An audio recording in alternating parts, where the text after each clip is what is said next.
When Mercedes set out to redesign its G-Class sport utility for the first time since its 1979 introduction, one of its biggest goals was to improve the brick-shaped SUV's on-road behavior. And boy did the G-Wagen need it.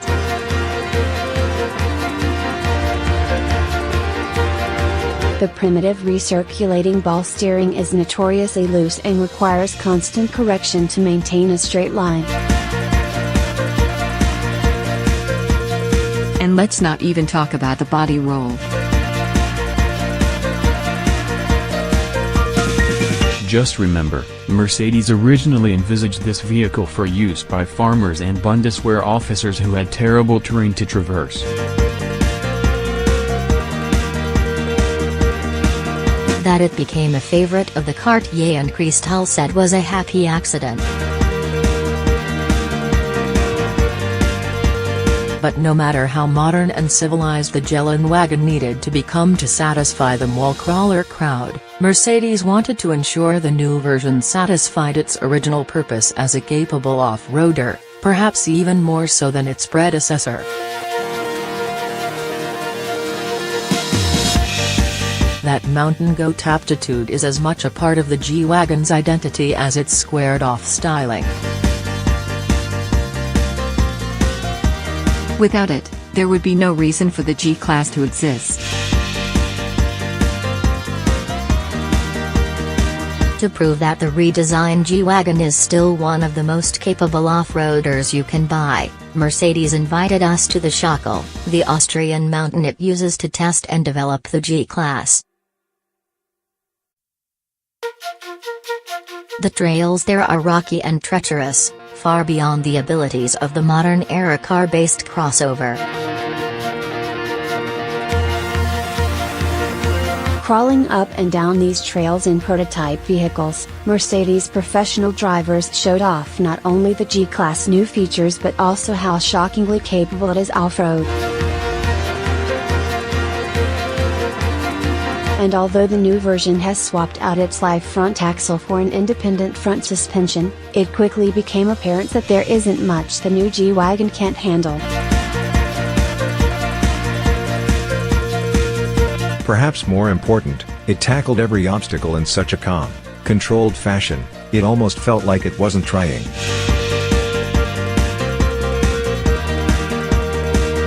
Even when blasting down the trail at truly insane speeds, loved the grab handle location, BTW, the new G-Wagen was remarkably composed. Could a Jeep Wrangler or Toyota Land Cruiser keep up in a race down the mountain? Possibly.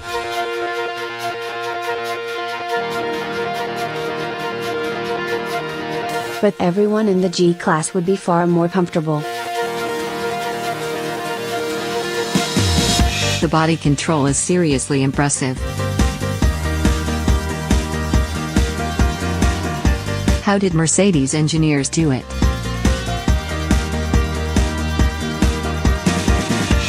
The frame is 34% stiffer, and body rigidity has been improved nearly 50%.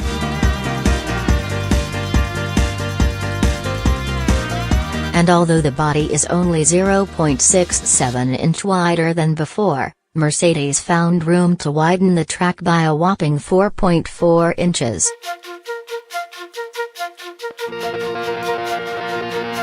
The fording depth, meanwhile, has been raised 3.9 inches, bringing it up to 27.6 inches.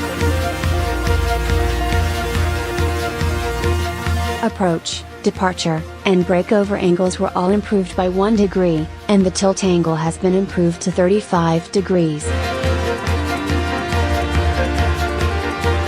Suspension travel has also been increased, with the front axle offering 3.35 inches of jounce and 3.94 inches of rebound. The rear axle, meanwhile, gets 3.23 inches of jounce and 5.59 inches of rebound. Other changes include switching from 3-link to 5-link location of the rear axle, adding a new transfer case that defaults to a 40/60 front/rear torque split, moving the front differential higher off the ground, and placing the fuel tank ahead of the rear axle.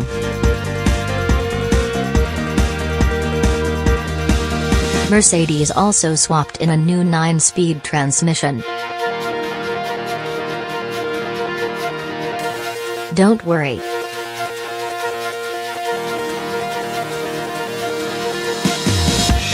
The important stuff is all still there. The G-Class still sits on a ladder frame, gets side pipe exhaust, and retains its 3 locking differentials. There's also still a low-range mode that you must select when the transmission is in neutral. When you need to switch back to high range, you can do that on the move up to about 43 miles per hour. Mercedes says it has no plans to offer a low-speed crawl control like we've seen from several other automakers, but I can't imagine anyone actually missing it.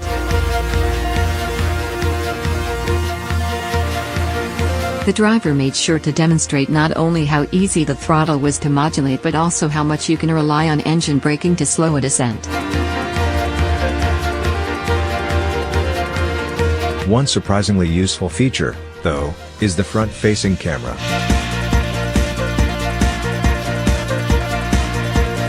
It shows a clear, crisp picture of what's ahead and, unlike the Chevrolet Colorado ZR2, has guidelines that show how wide the vehicle is and where you're headed.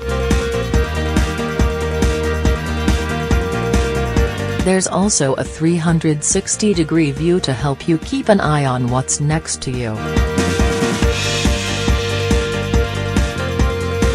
Expect both to make tackling a difficult trail much simpler.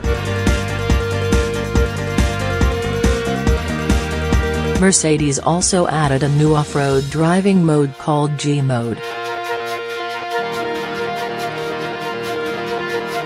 Once the low range has been engaged or one of the differentials has been locked, G-mode engages, automatically optimizing the adjustable dampers, steering, throttle, and shift times for off-road conditions. However, because we didn't do any on-road driving, we can't say for sure how big a difference it makes.